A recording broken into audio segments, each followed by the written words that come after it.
Charlamagne the God. Andrew Schulz. We are the Brilliant Idiots podcast. Welcome to another week of brilliant idiotness. You know, I hate to put Taylor on the spot, but what a way to start the goddamn podcast. Tell them what you just told us 30 seconds before the podcast started. I feel like a lot of... No. Just know I just don't want my son to be influenced with certain talks that's happening. That's I don't think that's how it works. Now, I've heard a lot of theories about how that can happen, Schulz. I've heard a lot of theories about how people turn that way. They're born that way. It happens to them in prison. I've never heard that one. That's a new one. Music careers. You know what I mean? Music careers, you know what I'm saying? Signing the bad boy. I've never, ever heard that one. So you think just us talking about it could make your son gay? I'm just saying, I just don't want him to be influenced.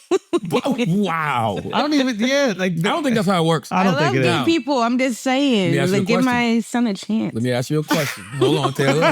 Hold on, Taylor. Let me ask you a question. Let me ask you a question, not to get too personal, but you know, they say when a person is pregnant, sex is good. Like you're supposed to have, so first of all, we know it's men. For the first few months, Yeah, pregnant poom poom is the best. But it's unbelievable. It's good for you because it helps the baby come out. So now it's a dick in you. Yeah. Yeah, that is. The baby can feel, you know, the baby can feel the sensations. The baby knows you feel good, so it feels good. So what would have more of an influence? If us talking about gay shit or a dick just battering them? That's right. Only thing you can hope for is that when little PJ comes out, he got his mouth open. Because once you get that first little taste, you never go back. Come out with your mouth open. I'm telling you, it's the truth. Oh my God. That's his mom. It don't matter. It don't matter at that point. It's just a taste. It's an acquired taste. It's a twist. You know what I'm saying? It's just a taste. You know, that's a theory. That is a theory. What? That's your theory. If you were born gay, you had your mouth closed when you came out the womb. No, you came out backwards. And if you was a woman and you came out with your mouth open, stud.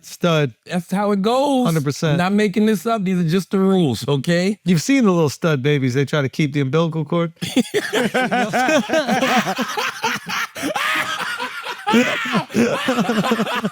Yes, that is very true. That was the original strap-on. Charlamagne. I got a story to tell you very quick. All right, talk to me. Someone has your back. Let me just tell you something. New York City got your back. What happened? I'm going to the Knicks game, right? This is high stress environment. I'm with my boy. We're working all things out. We got to make sure that everything's good. This is game second game in New York. So game two. I'm like, I want to make sure everything's fine. I want to make sure the seats are good. I want to make sure everything's okay, right? You know, you're just super high stress. You're going to the Knicks, got to get this win. Okay. We're going in. We're going to get checked in to go to our seats, right? And I'm about to walk in, and the guy goes to me. He says something to me, and I like kind of miss it. And I'm like, "What was that?" And he goes, "Dude, do you have your tickets for the end of mine?" And I go, "What?" And he goes, "You have your tickets for the end of mine." And I'm, "What's the end of mine?" He goes, "Oh, the end of my dick in your mouth." I go, "No way." He goes, "I had to hold it down for Charlotte, bro." That's right. He can't get you, man. I had to hold it down for Charlotte. So I got a video. I got to send you the video. I had to put him on video immediately. Salute to my guy. Thank you. Okay. Yeah. Right. You know, it was rough, man. Not recently, but last year, it was really rough because I was getting got in the street by people. Like, I was like, yo. Because that's what you least expected. You're going to take kindness and honesty. And I'm like, yo, why would y'all do this to me?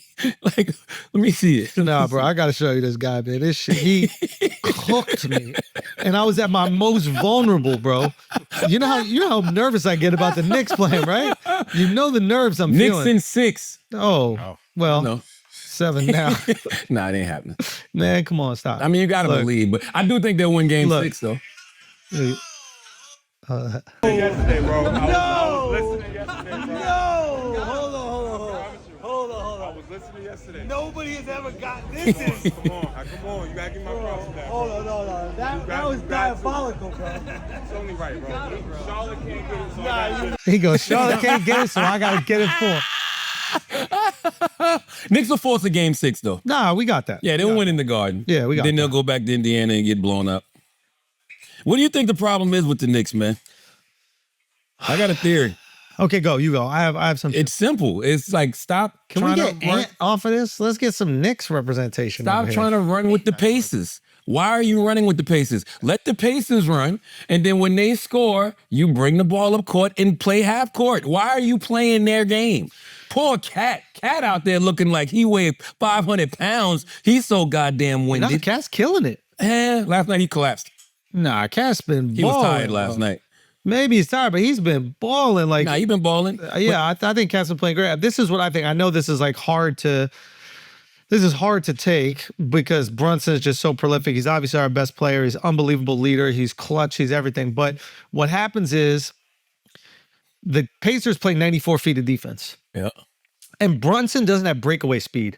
What he does is he has amazing handle and he's so smart that Especially going to the basket. he outthinks you. So what he does is he has an incredible first step, and once he gets by you, he leans on you and uses his weight to keep you from readjusting.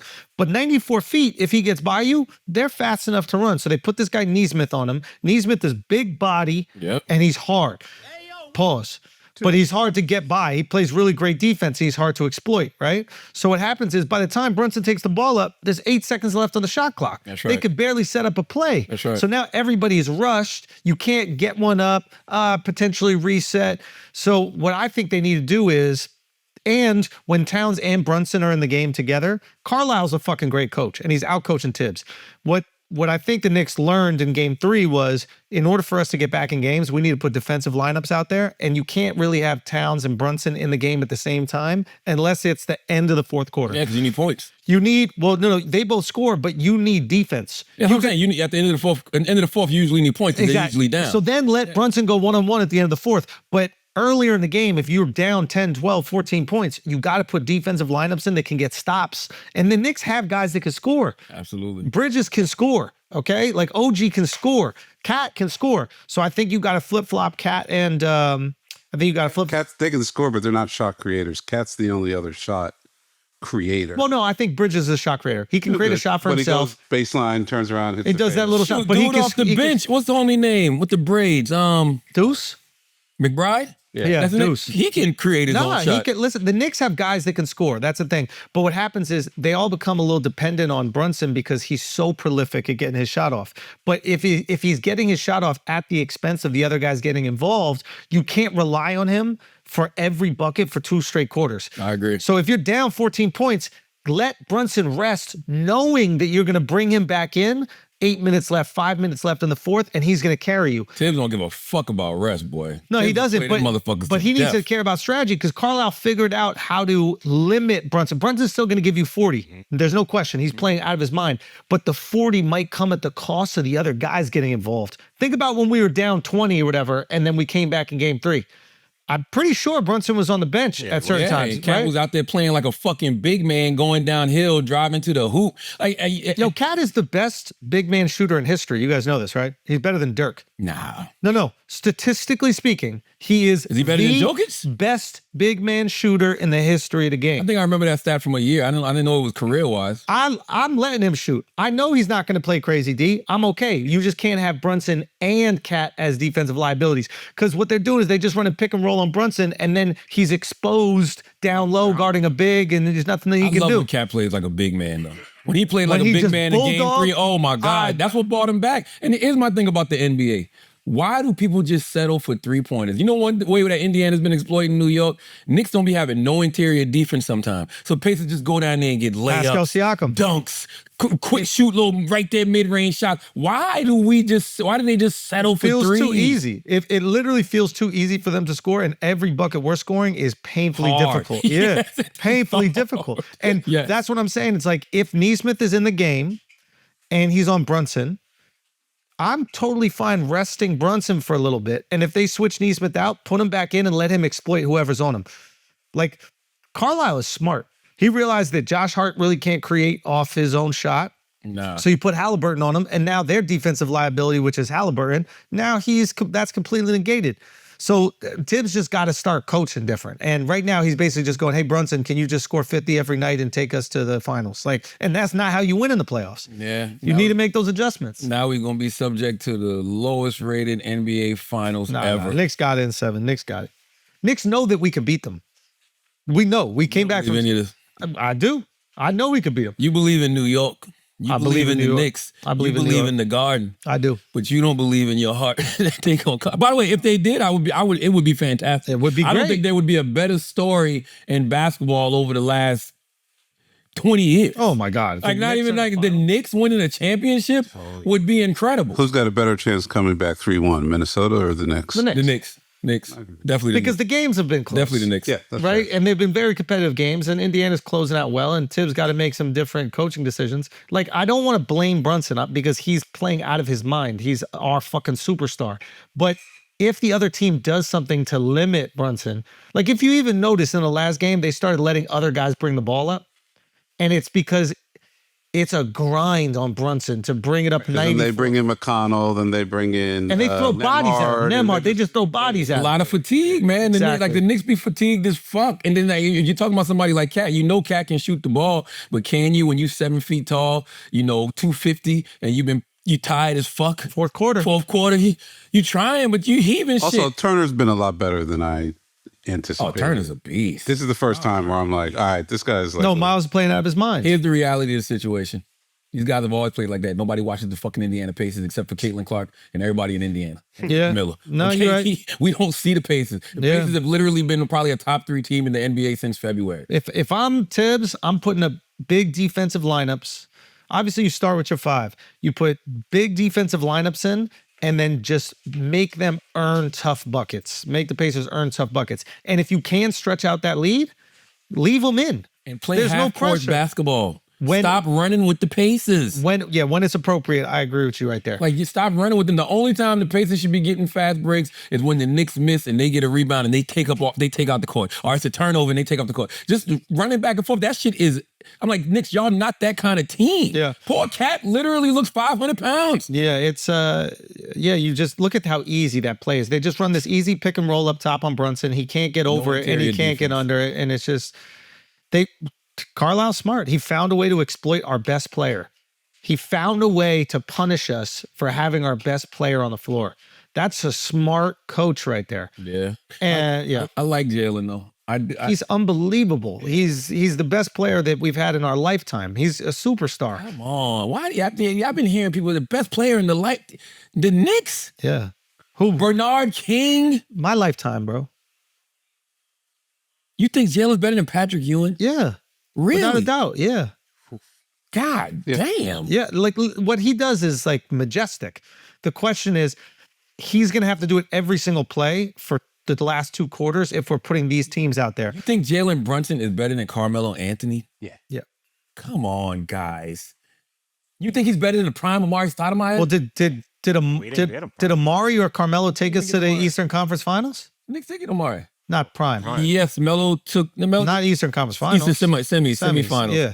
So But that don't make you better. I mean, at the end If of the that's day, the we case, judge you ain't wins. went to the finals. Fucking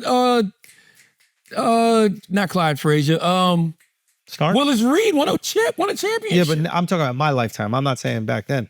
All I'm saying is Jalen better than Willis Reed. we need to switch some things up, and we need to defend. Right now, they're finding ways to expose us. So we need to put in our D guys, and we have D guys that can score. Deuce McBride can shoot the fucking lights out, and he can lock up. So you might have to run Deuce in place of Brunson a little bit, as long as the other guys could step up.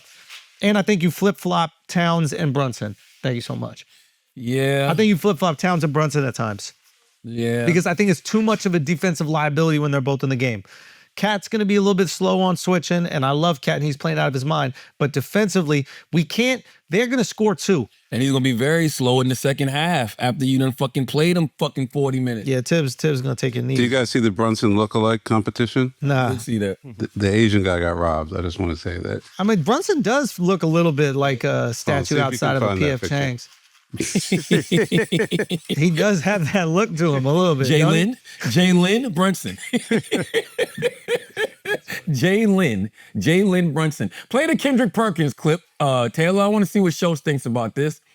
I saw this last night. It was very interesting. What's Big Perk saying? Well, you know, Perk is the king of the hot takes. What's Big Perk saying? Think about Perk's takes. You don't got to like it. But it's hot. It's hot. It's hot. You may not like what comes out that oven. You may not like what comes out that kitchen. But it's hot. Now, let me read the quote. Perk says you got to check the boxes when you're facing the NBA. Bird, Magic, MJ, Kobe, Bron, Steph, they were all family men married with kids. Play the clip, Taylor. Play the clip, Taylor. This is Kendrick Perkins on First Take, and they're talking about did they crown Anthony Edwards too soon as face of the league. Well, I think the league is doing everything in their power to not crown him. Picture, but right? I think the people are. You got to check the boxes when you're the face of the league. Yes, we know you got to have your signature shoe.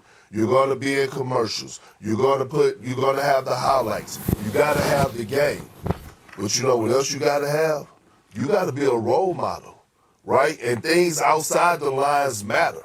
Now, if you go down the list of all the faces of the league in the history of the game, you look at Larry Bird, Magic Johnson, Michael Jordan, Kobe Bryant, Shaq, LeBron, Steph. What did they all have in common? While they was playing in the league, they all were family men. They all were married with kids. And if you think that don't play a role as far as the role model, this is facts. This is not something that I'm making. Hold on, but this is not something that I'm making up. Yes, now, what happened? What happened to them after they retired? That's their business. But while they are playing, you got to check the boxes when you're the. Let's talk about. Tell you why that's cap. Well, okay, let's talk about. I think that sports in particular is probably the only field. Well, no, not just sports, but sports is definitely a field where that don't matter. You don't have to be a family man. He named some people, right? First of all, Shaquille O'Neal didn't get married until he was in the league for 10 years. He literally got married like his 10th year in the league. Okay. Deshaunty O'Neal. Look it up. He got married. He literally got married after being in the league for a decade. He had beyond several endorsements. Magic Johnson didn't get married until 1991. You know when he retired? 1991. Oh, wow. He got married in like September, retired in like November. Michael Jordan didn't get married for he played 5 seasons before he got married. I don't know anything about Larry Bird. All I'm simply saying is, what happened, Chris? He never saw his wife. What do you mean?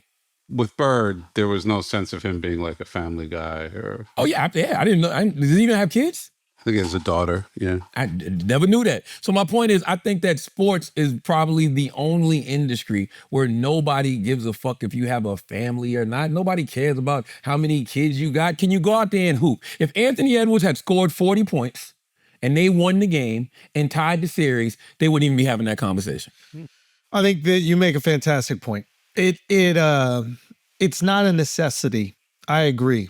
I do think that his relationship issues, like having a bunch of baby mamas, trying to pay off one of them for lifetime child support, I don't think that helps the league feel comfortable handing them the keys. Now, there's a difference between being a superstar and the league handing you the keys. I agree with that. And I think that he's going through a different version of kind of what Ja went through, where it's like the league wants to hand him the keys, but he keeps doing knucklehead shit in his personal life. And then the league is like, man, we can't give him the fucking keys. We can't make him the face. Now, the fact that he's getting whooped in this series is it almost like the league is, I wouldn't say the league is happy about it, but the league is taking a sigh of relief because if he dominates the series and wins the championship, they're going to have to give him the league no matter what. Yeah. If he gets smoked and kind of exposed by another guard, then the league can be like, okay, we don't have to give him the keys. The people are not going to compel us to make this decision. But we can't act like what he's doing off the court doesn't affect his marketability.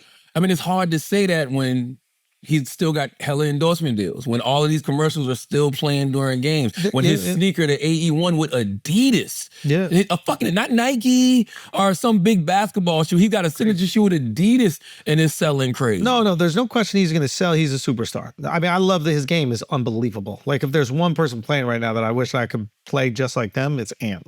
He's just unbelievable. It's interesting. I love Ant.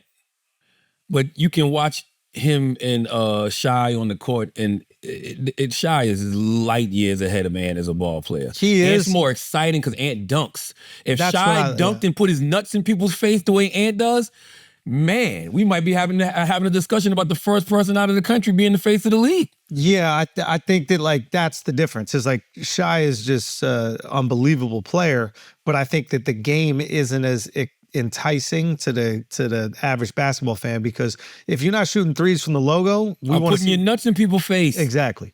So it's just I think Perk is wrong here, but the conclusion ends up being the same, where it's like your off the court shit can affect the league wanting you to be the next superstar. LeBron never had any off the court drama. Never. And the league was very lucky to have a talent like him, a singular talent like him, that they could also give the responsibility of the whole league to and know it's going to be in good hands. If the NBA gives the whole league to Ant and then Ant gets another girl pregnant and it's another payoff, what is that saying for the league? LeBron actually got the league early. And what I mean by that is, he wasn't married when he came into the league. He had a longtime girlfriend. Him and Savannah eventually got married. But what made them rush giving LeBron the league was Kobe's off the court, situation. But guess what?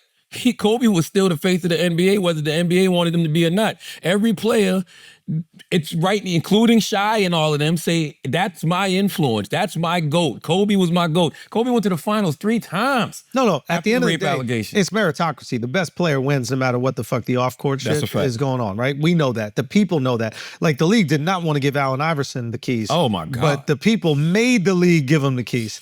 So there is that possibility still. Don't get me wrong. He is that talented. And he's not doing it on the court. So he's not doing it on the court. It's a moot point right now. Exactly. That's why Perk's argument is silly to me. Because once again, if Ant had scored 40 points, they only scored 15. Yeah. If Ant had scored 40 points and they tied the series, that conversation would not even be happening. That wouldn't, but Adam Silver would be like, fuck, we're going to have to give this kid the league. God, can we give him a vasectomy? Like, he's one vasectomy away from having the keys to the league. The funniest shit I saw, somebody said Anthony Edwards was playing uncomfortable in game 4 like he had a condom on. That's good. That shit was funny as fuck. Yeah. I mean, what would you say if your aunt's like a mentor, if your aunt's agent, your aunt's manager, like what are you telling him right now? Outside of his play, like get out of your own head. I don't, because I'm watching the game. I don't see Oklahoma doing like a crazy defensive scheme that's shutting them down. You know what I mean? Like and by the way, even if they do have a defensive scheme that's slowing you down, you still got to find a way to adjust. Yeah, you're Anthony Edwards. Like, when you are crowned and people think you're that great, you got to find a fucking way to win. I will say, to compliment him, like it's literally just the girl shit. Right? Like, I think he got into some other thing early. Yeah, his teammates all say he's a fantastic teammate. He is a fantastic teammate. He gives them credit for everything. He's so likable. He lights up on camera. Like, he's so complimentary to teammates. Like, he's got it on the court and everything. I know he's maybe not playing great last game, but on the court, he has got it. What's the problem with him and girls, though? You can't you can't Sean Kemp it. Yeah, he's immature. Well, he's 22. Yeah, but it's irresponsible. It's irresponsible. It's like to have what, 4 kids? He got how many baby mamas? Not as many as Nick Cannon. Not as many as Elon Musk. The thing is, had to be in the industry fucking 20 years before he had 12 baby mamas, and we make fun of him for it. Because it's just a fun thing to do. You know what I mean? Like, it's okay. It's not. We don't really care. He's taking care of his kids. Who cares? There was a story, and I don't know how true it is, but it was essentially, he was being sued for child support, and he said, "I'm just going to pay it all off right now because I never want to deal with this. Legend. Come on, that's your kid, man. What you mean? That's your kid. Legend. You don't want to deal with your kid at all. No, I didn't hear that. Yeah, I heard that. he didn't want to deal with it I heard he didn't want to deal with the all. baby mom. I thought he paid the mom off. He don't want that. the kid at all. I didn't hear that. That's your kid, man. You did it. I didn't hear that. So that's what comes across. And who knows if it's true? Maybe he's like, I do want to be in this kid's life. Who knows? Right. The text messages are there. Okay, so he's basically saying, I don't want to be around the kid at all. And the league can't give you the keys if you're not being a responsible parent, because it's at the end of the day something you bring kids to. Basketball is built around kids growing up, loving the sport, and that connection between your family and you watching the game together. Like how many games we watch with our parents. So the league can't be like, oh yeah, here's this guy who's just nutting in every girl that allows him and then having kids and then trying to pay them all off. There's got to be more to that story. Sure. You didn't see the messages? Huh? You didn't see the messages? And that's right. Karl Malone didn't want nothing to do with his kid. Yeah, because she was like 14. But my point is, like, nobody cared. Like, he was that kid. Karl Malone, nobody cared that But Karl there Malone. was if Karl Malone would probably be in jail now if the media was as decentralized back then as it is now. Because didn't he get a 13-year-old pregnant or some shit? yeah. Karl Malone deserves to be in jail. Like, I don't even understand why he's not in prison. Like, Where did it low-key. happen at? Don't matter. No, I'm saying no, it might because the law consent might be there. That's what I'm saying. I'm trying to figure out why didn't charges. I'm sorry. I should say allegedly on that. Can we get the actual age? Because that's like a huge accusation. But didn't he get some underage girl? It was definitely an underage girl. I remember that story. I definitely remember that story. But the fact that none of us knew about it, you could kind of control it. Man, you remember those times? I was thinking about this the other day when it came to like publicists and just the way the media and shit was set up. Do you know how much shit people had that you never knew about? Like, think about your favorite entertainer, your favorite comedian, your favorite sports athlete. Your president, Kennedy, was All the presidents. wildest. We didn't know FDR had no legs. Kennedy was a sniper, right? Yeah, he was taking them down. That's what the street says. People- it's He was taking them down. Like before the Clinton and before the Clintons and the Trumps of the world, he was Stick man. that's what Legendary that's what the stick streets man. say. The streets say that. The streets say Uh-huh. that. I hear that story. Uh-huh. But listen, man, Uh-huh. was he an effective president?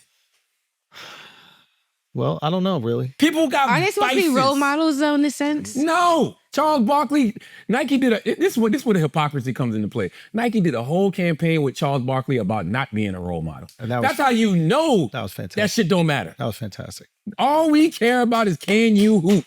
If you can go out there and give us 30 a night, 15 boards a night, nobody will give a fuck. I can give you example after example after example of people who were so problematic off the court and nobody cared if you went out there and did your job. No, you're 100% right. And every single team or fans of any team that's being critical of Ant right now would take him on their team in a heartbeat. If Are the people really opportunity- being critical? Yeah, as they should, bro. Like, deadbeat dad shit is whack. Is he a deadbeat? I don't like that. That's such a harsh accusation. I don't know. He has other kids that he's not a deadbeat too, but to that one woman, like, he doesn't want anything to do with. Gotta hear both sides. You didn't see the messages for real? Yeah, No, we gotta hear both sides. There could I be gotta hear fake both messages. sides. There's got to be a reason for this. And if that is the case, then obviously it's allegedly. Especially Especially if you're he- saying to me that he takes care of his other kids and not, like I don't know Sure, anything 'cause about. he has I think 2 baby moms, I don't know anything about any of 2 this. other ones, Karl I Malone guess. shit is crazy. So the girl was 13. This happened in Louisiana, and the age of consent is 17. Shit. God. So he should be in jail. So what happened? Like how did he get off? No charges were filed. What? Oh, he was dropping 50 a game. Must be. What? No, seriously. What year was this?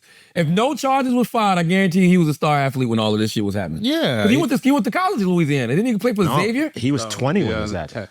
Who he play for? Louisiana Tech. She was Louisiana 13. Tech. Oh, so he was He was balling in college. Yeah. star athlete. Crazy. I'm sure they paid him out and the whole thing. That's crazy. He probably didn't have no money then, though. I'm sure the school might They have did knew it. that he was going to the league. Yeah. But that's my point. If you are good on the court, all the That doesn't make other it shit right. Don't matter. I'm not saying it makes it right. He's not saying it's okay. I'm What not he's saying saying is it's okay. that we're willing to look past certain transgressions so that our teams can win, which is 100% accurate.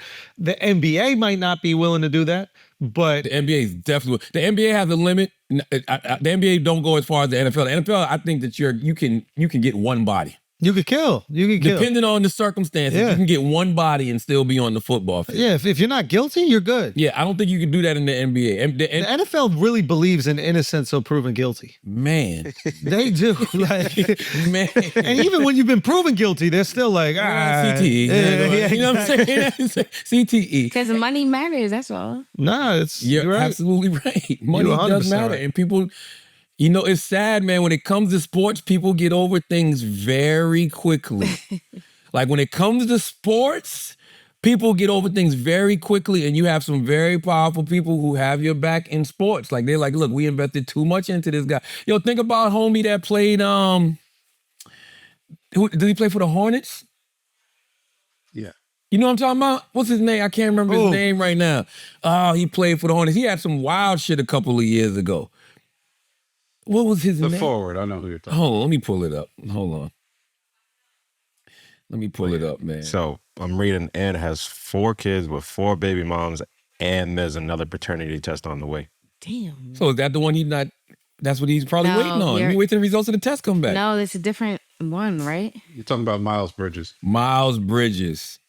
What happened with Miles? Ant got 4 baby mamas and 4 kids and another And paternity then he had a test. fiance too. That's crazy.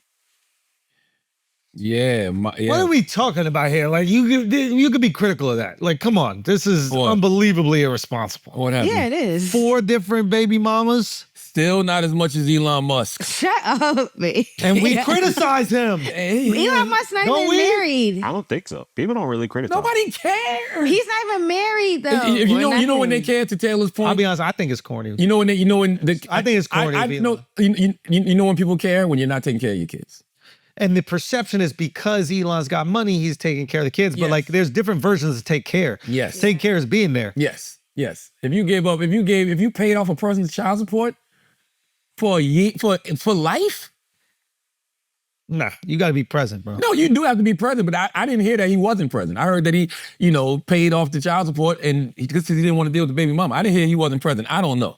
You know what I'm saying? All I know is if he had scored 40 the other night and the series was tied, we wouldn't even be having this conversation. Yeah, no, you're right We about would that. not even be having this conversation. That's my whole point with this. If you dropped 40 and the series was tied, we wouldn't even be caring. I'll tell you one thing. David Stern would have faked them paternity tests. David Stern would have faked them. A real commissioner would have stepped in and faked them paternity tests. And he would have one kid by one baby mama. It's over. 100%. These are the 100%. Where's Adam Silver at? You got to freeze the envelope. You gave Dallas the fucking first pick. You can't fake a couple paternity tests to make it look like Ant got no babies? If we being honest, Karl Malone, that was the David Stern era. Of course. And if you believe the stuff about Michael Jordan, having a real bad gambling habit. And Well, we know that's true. That's true. But if you believe that they had to suspend him for a year and all that, you know what I mean? Which I don't Well, I believe. don't know. I don't believe that either. But I'm just saying there's a lot of stuff that happened under the Stern era that you didn't know. And those are the golden ages of the NBA. Adam, you got to step up, man. You got a little issue that you need to get right. I mean, he did just rig the latest draft. That was cool. Let the white African go to Dallas. You know Shout what I'm out saying? white Africans, Made man. sure Luka got to LA. You know what I mean? Shout out Like, white Africans, I'm bro. just saying, like that was a good move. Make sure Luka get to LA. Yeah. Let Bron go to Cleveland for his last year, right? Freaking, you got Cooper Flag in Dallas. Oh, you now. think Bron's going back to Cleveland? He should. No, he's not going to He leave should. his son. They're gonna take Bronny with him. You think? Yes. What you think LA gonna keep him if LeBron leaves? That's what you think. Like, God bless Bronny, but you really think the Lakers are gonna keep Bronny if LeBron leaves? Like, Wow, no. so Bron leaves. Play your final year in Cleveland. Have And your then farewell tour. Do have the farewell tour. It doesn't And matter Cle- if you win or not. And You're playing Cleveland's a with your contender. kid. Cleveland had the best record. No, did they have Holy the best record in the shit, league? Cleveland's a good team. Yeah. Did they have the best record in the league? this They year? did. For the Eastern Conference final. Eastern Conference. And But lost in the second round badly, 4-1 against the Pacers. Perfect time for Bron to go I didn't back. even consider that Cleveland has a good team. And he's a free agent. They don't have to. They Whoa. don't cost nobody nothing. They don't got to. He could take veteran minimum. if he's willing to do that. He won't. I have a question. That'd be very selfish. To take the veterans minimum, go to Cleveland, have your farewell tour. You'll be in the finals again next year. Can I throw a suggestion? And this would be illegal, but this would be my suggestion. I go to Cleveland. I say, I'm going to come there, and I'm going to come there for the veterans minimum. Yep. We're going to try to win this championship, win one more for Cleveland. Then I'm going to retire. You're going to keep on having Bronny on your team for another, this is the illegal shit. You're going to keep on having Bronny on the team or sign him for 4 more years or whatever it is. You can't drop, you got to keep him on the team. And when I retire, you have to let me purchase an ownership stake in the team. Well, he's trying to buy the. Just want to do that in LA though? Or you don't think that they would be sell? that'd be way better, but I don't think LA needs it. he wants to do that in Vegas. Like that's the conversation that they've. So been he'll having. be like the new owner of the team. Yeah. Definitely possible, but if he wants to do the hometown thing, which I don't know why he would want to spend his time in Cleveland, but if he does, that would be remarkable. I mean, it's your last year. Like you are. I'm saying in perpetuity. Like I if don't you're think the only thing I've understood is that he doesn't see himself as a Cleveland guy. In his mind, Akron and Cleveland, there's a massive Right there, though. distinction. And there's not that sense of like Pride. it's home, right? Like he played there, he won there. It's the same state, but like he reps Akron. Yeah, but He doesn't rep Cleveland. Your best championship is in Cleveland. If I'm being completely honest, the only place LeBron should have a statue is in front of the Cleveland Cavaliers arena. you could give him Miami too. Yeah. I think you could give him Miami. Only because they lost. But then that made it real. They had to lose in order for it to feel real. Yeah, I guess. I mean, to me, he underachieved in Miami. How many they win in Miami? 3. No, it was 2. Only 2? 2. Yeah. Remember, they lost one. And he promised 9. Yeah. His fault. That's the way draft picks works, baby. Okay? You said you were going to win 9 championships. You only gave us 2, Bron. I don't think you get a statue. I have a question. Yes. You consider him in your top 5? Who, LeBron? Yeah. Yeah. Absolutely. How come y'all don't consider like him being a bitch on the court? Like when he's like, no, for real. When he's Savannah gonna run down on you, yo. Why would you okay, say she that? knows that he acts like a bitch on the court. What? Because why? Going on? No, on all seriousness. No, for real. When he be fake, like acting like he's hurt and everything. Everybody how does come that. Not like him. How come no one considers that? Everybody flops. You're saying I've never seen no other player do it like him. oh, you got to watch Chris Paul. Chris you gotta Paul is watch Jonathan Jalen Majors Brunson. on the court. Hey, Jalen is the best at it. chill out. Nah, he ain't better than Really? Chris Paul. I've seen Shy- Chris Paul not get hit and be like, Shy. Shy is good too. Harden was very good in Foul his time. baiting, it's called. yeah, foul baiting. How come y'all don't consider that like as a player though? Like I think it's smart when it works. Jordan didn't flop. I would say Kobe didn't do that shit. Yeah. Listen, flop. I think it's Jordan smart. didn't need to. They gave him the calls all the Jordan, Kobe got all the calls. I think it's smart when it works. I don't have a problem with it. Really? It's not fun to watch. You don't think it looks not ridiculous? good to watch. Huh? When Brunson and Shy are really pushing it, it's frustrating to watch. It is. They all do that. I be wondering what the fuck's wrong with the ref. Cause we be at home watching that shit like, God, that wasn't no fucking foul. Yep. What does the ref see? You're right there on the court. Like sometimes people don't even get hit and somebody goes and falls out and it's a foul They call. start every time with the ball with the chicken wing out. Yeah. And then it's just like from there, it's just like I don't think LeBron James is a bitch on the court. I don't. He does that. I honestly, It's truly crazy. believe. He's too big to be doing that shit. I'm not even What joking. did he do to you, man? What I just don't like that business. Like it looks crazy. I'm not even joking when I say this. It does. I think all criticism of LeBron James is actually unfair Okay. Why? Okay. because this man has played 22 years. That doesn't mean he acts like that. He's played 22 years at the highest of levels. Has he always won? No. But he's always gone out there in this era of people who like to do load management and all of that shit like that. He's always gone out there and given us his best for 22 years, and we've never seen somebody play this long for this good. I truly feel like all criticism of LeBron James is unfair because to Andrew's point, he spent a lot of time in Cleveland Okay. with not the best around him. Now, when he got his Kyries and his Kevin Loves, he still didn't necessarily win, but he got Cleveland one. I really think all that's criticism not what of I'm LeBron is arguing unfair. though. I'm just saying he just shouldn't act like that all the time. Like it's like just too much. What does it make you feel like when you see? Like he's not a man. God damn. You saying he trans? What are you saying? Who do you right think's now? tougher on the court, Angel Reese or LeBron James? See, that's hard. Is it? That's What? hard. Cause I feel like I see Women her are flop amazing. too. Go, Taylor. Cook. Fucking cook, Taylor. Let her fucking cook, Taylor. I don't give a fuck. I'm with And Taylor. look, this is- Go, Taylor. Taylor, I'm with This you. is biased because Now that I think about it, LeBron and Angel. Who's tougher on the court now that I think about it? Crazy. Think about it. I gotta think Yeah, about crazy, it, yo. but that's what. I don't know. That's a tough one, yo. Yo, you can seduce Charla into a hot tub easy, bro. Did you see He loves fun too much. The second he feels the Listen, fun, did you see Angel the other night? She did Yeah. that big ass pick on Aaliyah Thomas, and Aaliyah was going down, and she just had to grab Angel's jersey, and Angel didn't even fall with it. Angel just kept running and smiled. Never seen Bron do no shit like that. hey, Never seen Hey. Bron do no shit like that. it's a good ass point. Speaking of women's basketball, I'm getting a bunch of texts right now. What? Dawn Staley's book, #2 in the country, just came out. Wow. Get the fuck out of here. Hold on. On the nonfiction list, which is so it's only behind Original Sin, so that's pretty fucking nuts. What's Original Sin? Oh, get the fuck out of here. She made #2 on the New York Times bestsellers list. That's what I'm saying. Holy fucking oh, that's the wrong book. Hold on. Fucking, this is the #1 book in the country.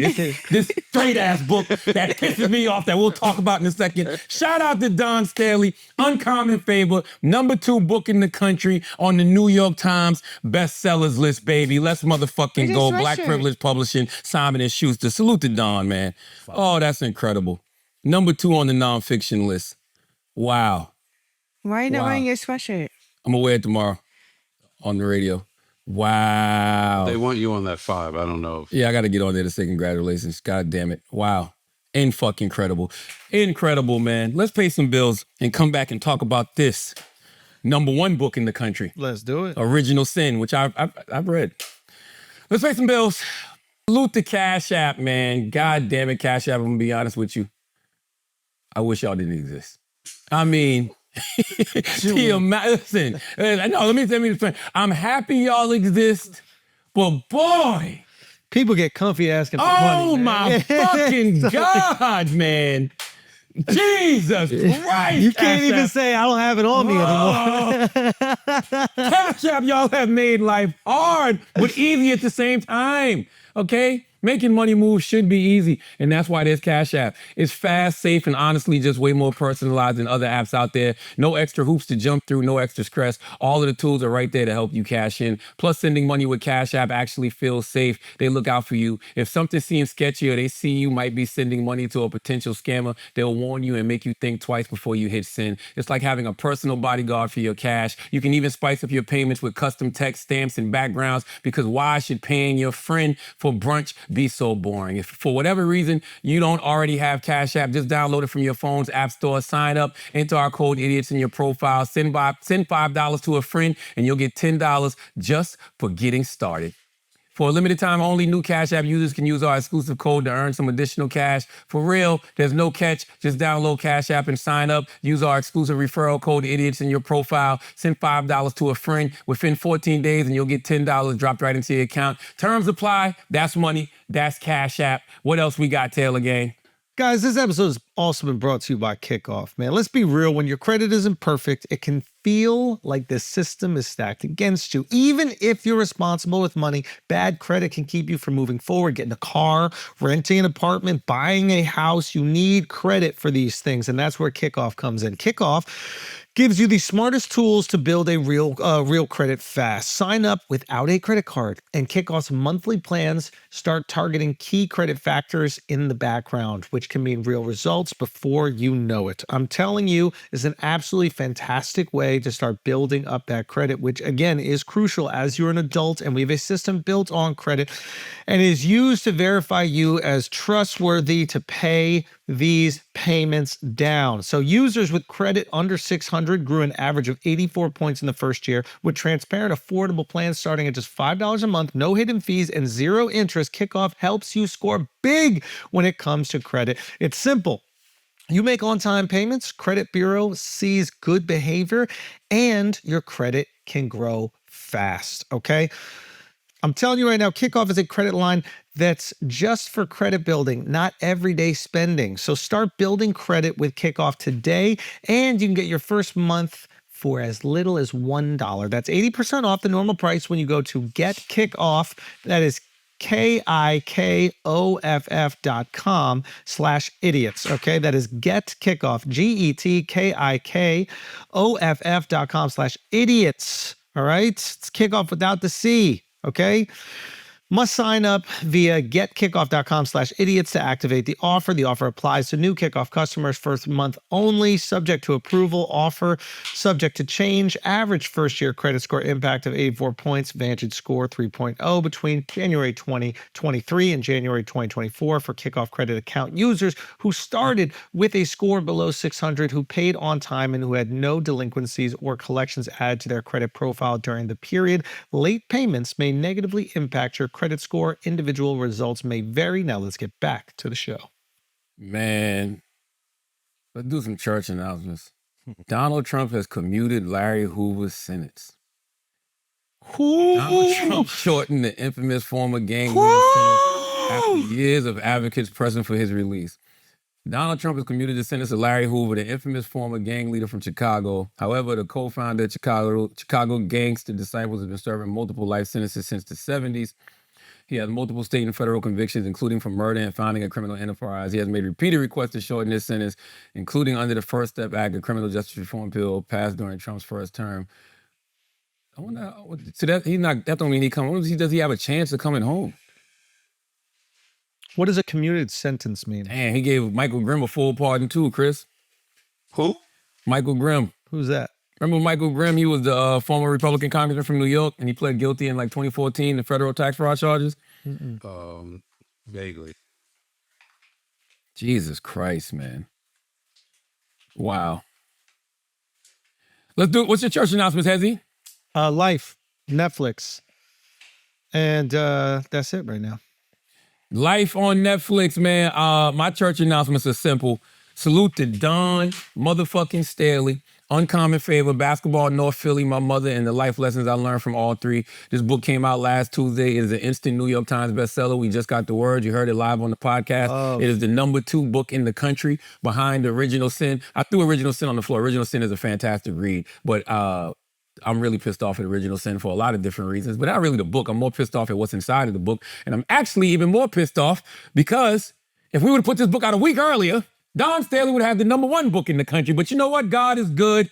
Okay, God is good. God is good. Don Staley has a million different accolades, you know, Olympic champion, you know, WNBA Hall of Famer, you know, college basketball national championships, college coach of the year.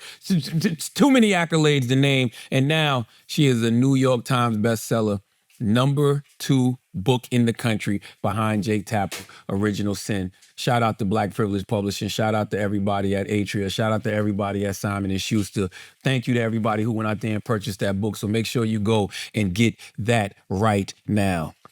Can we please have a discussion about Jake Tapper's book? Jake Tapper's book, Original Sin. I've seen you be quite outspoken about this, Charla. Well, I was outspoken about it before I read it.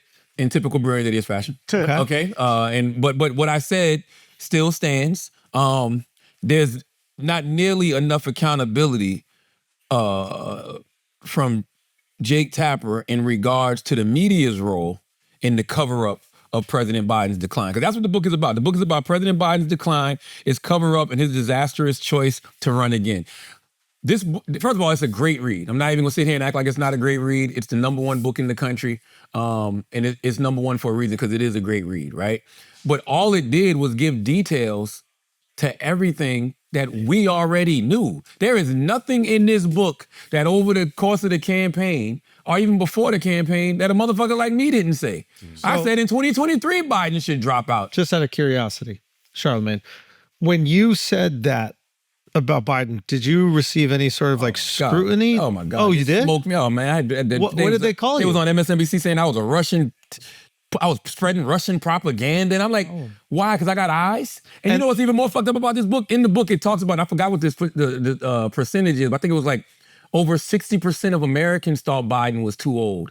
So I wasn't saying anything that was so out of the ordinary. I got eyes. Charlamagne, when all of us were saying these things about Biden, we were saying these things about the current administration, we were sharing our frustrations with the administration, you got labeled radioactive, Russian propagandist. MAGA. We got labeled extreme right-wing lunatics, right?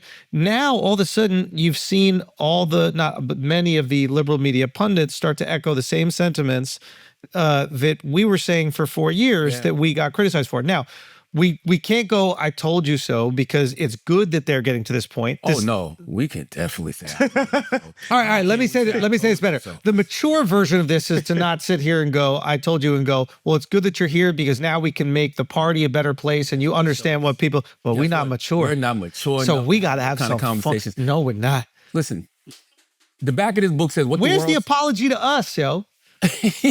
What the whole corporate media apparatus on the left side had tried to make us That's right. radioactive for 4 years. That's right. Now all of a sudden they're doing this reversal where they're echoing the same talking points that they criticized us for 4 years. That's they're right. going on talk shows and referring to you and myself as these like extremists. Yes. And now they're saying the same fucking thing. Same shit. But because they can make money off of it, all of a sudden it's okay. You labeled us part of the right. Now it's time for you to say that we were right. Okay? That's what the fuck it boils down to. And you know what Jon Stewart said that was so ill? Jon Stewart said, you're making money off telling us things that we knew. You should have told us for free 2 years ago because you're the fucking news outlet. Forgetting about the fact how weird it is that the news is selling you a book about news they should have told you was news a year ago for free.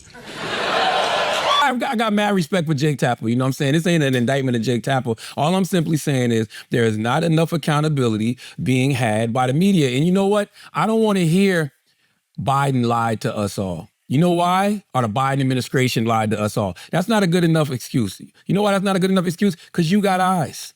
Because you got ears. And it was your job as a journalist. Aren't you a journalist? That's you do right. some fucking research? That's right. The same way I can go on Breakfast Club or The Daily Show or Brilliant Idiots and say things like Joe Biden is too old. Joe Biden needs to step down. Like you should be able to say that on your mega platform. But you didn't. And guess what? If Joe Biden was president now, you still wouldn't be saying that. You wouldn't be saying that right now if Joe Biden was president. Listen, this shit says, the back of the book says, what the world saw at Joe Biden's one and only 2024 debate was not an anomaly. It was not a cold. It was not someone who was under or overprepared. It was not someone who was just a little tired. It was the natural result of an 81-year-old man whose capabilities had been diminishing for years. My guy, I was on ABC News with Jonathan Capehart. With Jonathan Capehart.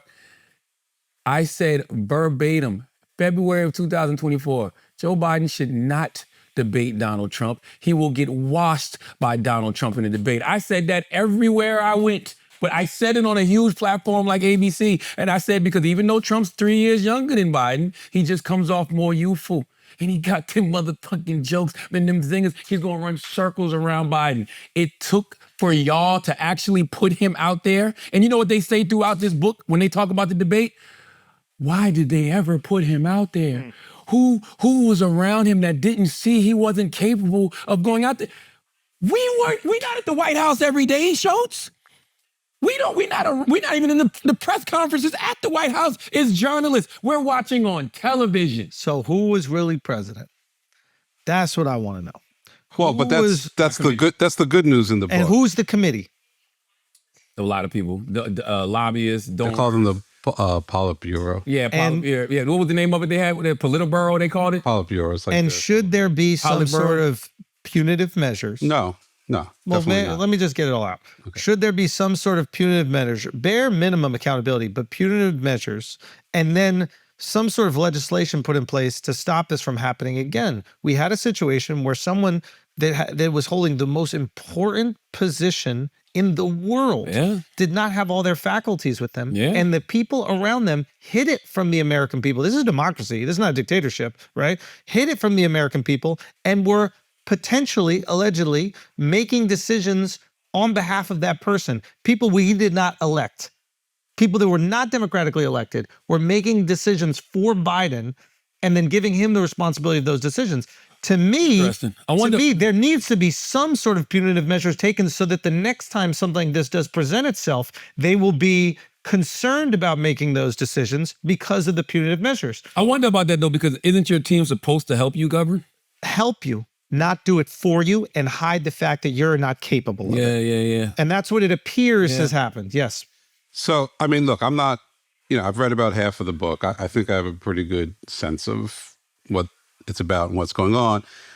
It's a disappointing read if you're a Democratic supporter, right? Yes. Like, it was a self-inflicted wound.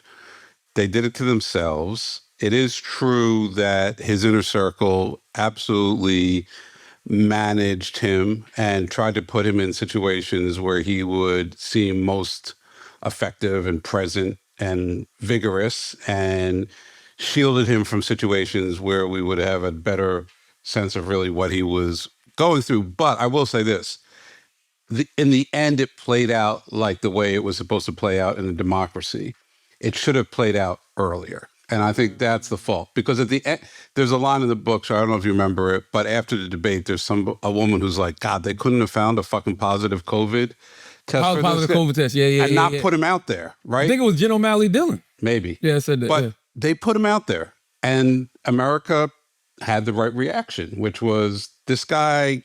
It's not fit. He can't do it. Yeah, but Chris, I agree with you. It should have happened earlier. It happened when he got elected. I'm not even joking. From the moment he got elected in 2020, it should have been, look, we don't give a fuck what you want to do. Right. You're going to be a one-term president. You're going to be a transitional president. Let's start the process now. But who's we? But why are they still making that? We that was covering up for him. But but when I read this book, I'm like, there is no we, and that's part of it's good news and bad news. But why should we even make that decision? I feel like sometimes the DNC has too much power. They didn't have enough power in this. Nobody's. This was all Biden. This is Biden. All Biden. Ego. That is what's going on. All Biden. It's what Biden. do you mean? He wanted this. He wanted this, and nobody stepped in. He wanted what? The run again. No, I'm good.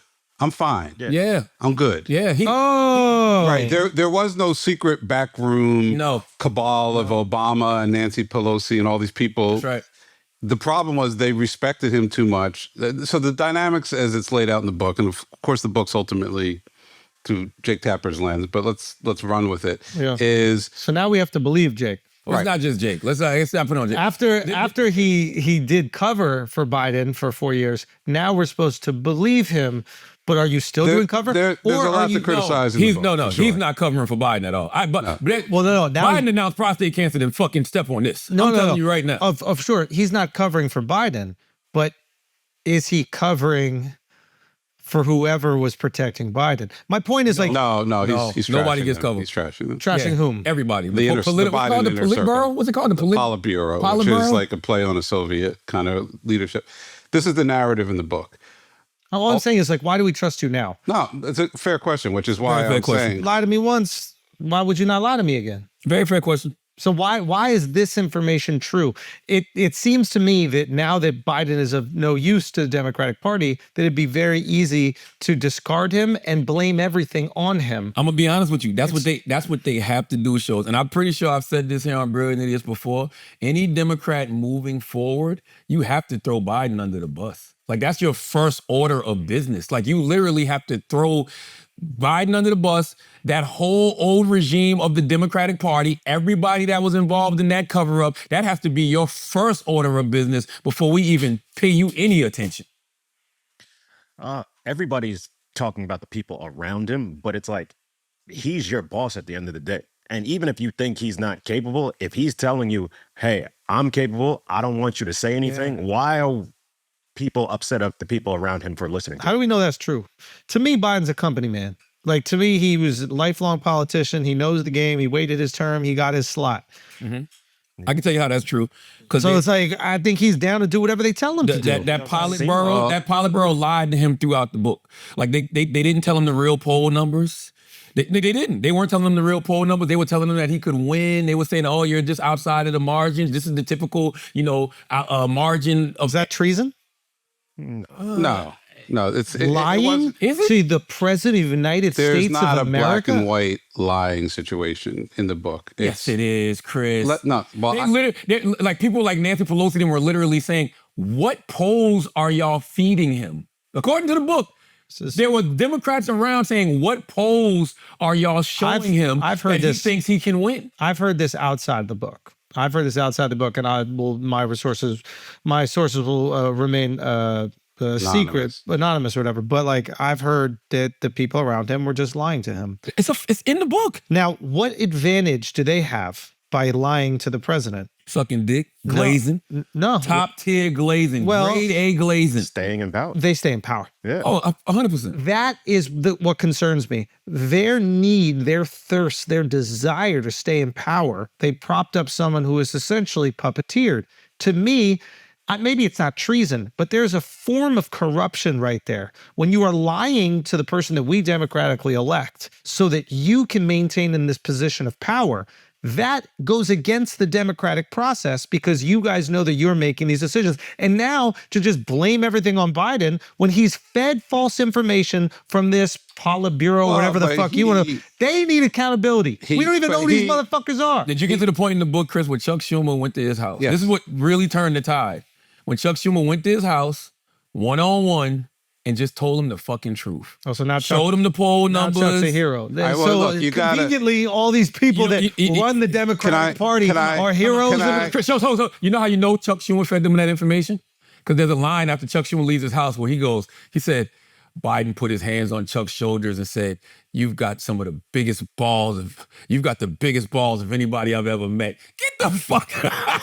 This is a propaganda piece for the Democratic elites. How could you not see it? They are discarding Biden like trash. They're blaming all the problems of the Democratic Party on this one guy. It alleviates their responsibility. I don't think. I'm not saying totally. I don't think they come off looking good in at this all, book. bro. Yo, I'm not even joking when I say this. It really make you feel like, oh, it's fucked them for the foreseeable future.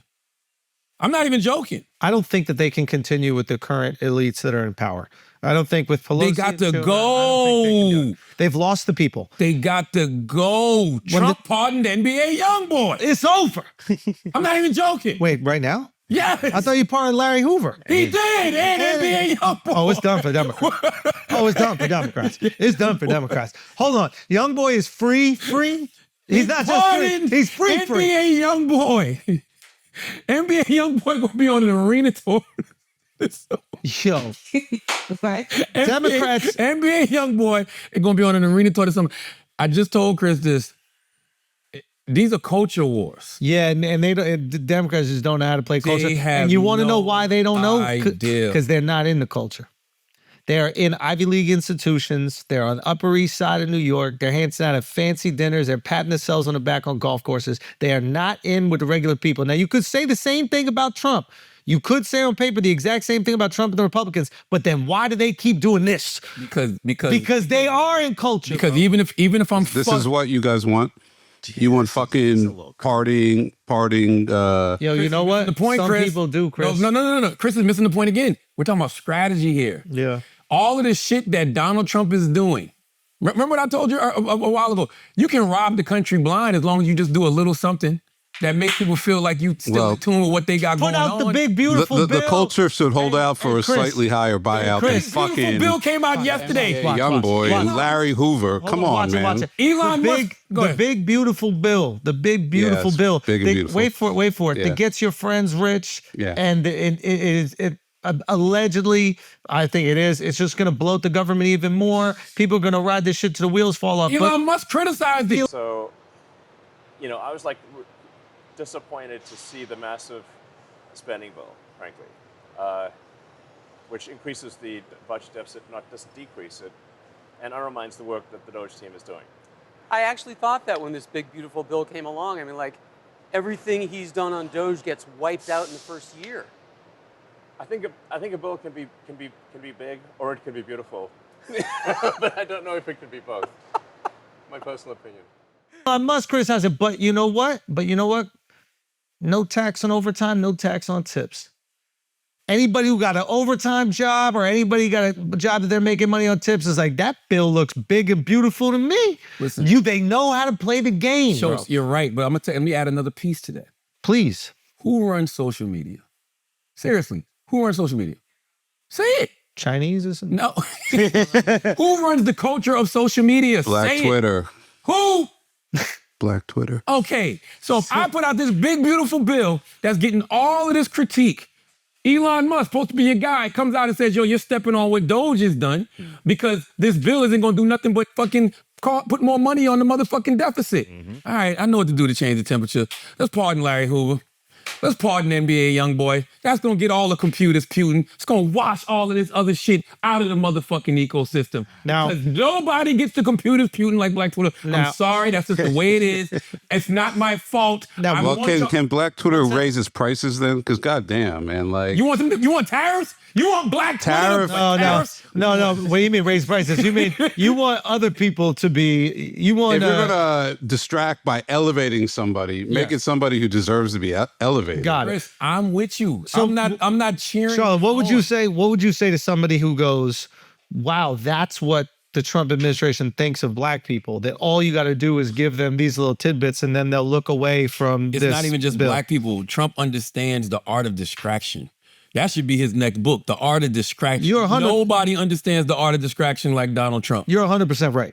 Donald Trump will yeah. do whatever he has. By the way, this ain't even just distracting from the big, beautiful bill. This is distracting from the talk of nuclear fucking war, which media talks so casually about this week. Russia has just warned Donald Trump to back off over Ukraine with more threats of World War III. The US president seems to now realize, at least, the Russian President Vladimir Putin has been playing him, talking peace to Trump, but instead beefing up attacks on Ukrainian civilians. And Trump this week warned Putin he was playing with fire. But as I said last night, one of Putin's cronies, former President Dmitry Medvedev, told Trump he was playing with World War III himself. And now Putin's top propaganda man, Vladimir Solovyev, has just repeated exactly that in his top-rating TV show. Putin and Trump going at it. The Kremlin and the White House going at it via tweets. Motherfuckers are just casually mentioning World War III, casually mentioning nuclear war. You talking about two of the most unstable egos we've ever seen leading countries. How do we know those buttons can't get pushed? Let me change the temperature on that. I don't like what y'all playing on this television. I'm not even gonna turn your TV off. I'm just gonna turn the channel. Trump has a remote. On everything. And he's just changing the channel whenever the fuck he wants to. And Democrats just simply can't keep up, Chris. Well, That's all I'm saying. We shouldn't emulate that. Yes, they should. Why? That's the only way to win. It's going to implode.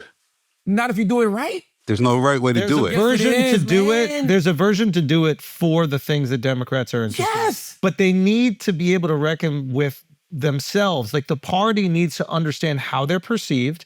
You know what the Democrats are? They're like, you ever see like a rapper that fell off? Never. Okay. So it's like, you know how like a rapper is the last one to know that they fell off? Right. They still got the chain on. They still walking around like they're popping when everybody else is looking at them like, it's really not that anymore, right? That's kind of what the institution is doing. And it's going to take a massive crumbling, which is they're seeing what's happening, obviously, last election, before they really look in the mirror and go, okay, what can we change? We lost working class Americans. They keep on saying like we lost white males. They looked at the polling data, the most accurate polling data, 18 to 30, whatever it is. There was no shift that was greater in this election. They said that about black than men. any other election. Black men were the second highest voting block of Democrats. And they act like they lost black men. Chris, real quick. So they keep on making up all these excuses, and it's just like someone who got broken up with out of their fifth relationship. It's you, not me. That's right. Every single one is you, not me. No, it's you. You lost working class people. What are you going to do to get them back? All right. So in the book, Shar, you read it. Yep. Why was Kamala Harris the vice presidential candidate? The appease black people. They very specifically, right? It came down to her and Gretchen Whitmer, according to the book. That's right. And they said, we have to give it, there has to be a black woman. We have a list of X amount of black women. We have to give it to one of them. Okay. What fucking retard chooses a president like that? What that's how you choose a president? By the just color? You go, hey, we got to have a color. What about the person's ideas? What about what they stand for? We had Bernie on the podcast, and it was so refreshing to hear a politician actually go like, the Democratic Party is all about this identity politics. They're like, I'm gay. I'm the best person in the world. I'm black. I'm the best person in the world. He goes, who cares what you are? What do you stand for? Within that context, they like like Kamala the most. They thought she was more experienced. They liked her work as a prosecutor. She had forged relationships with Biden, and he respected her on a prosecutor. Anyway. But she had a lot of cons that they talked about. And they talked about. But my point, you know how insulting it is to black people to go, hey, if we just throw any black person out there, we'll win their vote. Well, that's how so that's what I'm trying to figure out here. What's more insulting, Larry Hoover and NBA YoungBoy, or putting a fucking vice president up? Did I not just bring up that exact? Exactly. Right. I brought up that exact criticism. Right. They're both insulting. They insult the intelligence of the voting base. Let's take a step back. Let me tell you what. I'm not saying that black people love this. I'm just telling you this is what distracts folks because everybody's going to be talking about this. First of all, you got a bunch of little kids that love NBA YoungBoy. They already run the internet. They're gonna be all over having the conversation like, yeah, YoungBoy home. We're gonna be able to go see YoungBoy this summer on tour. Then you got a whole other group of people saying, this is what you think of us?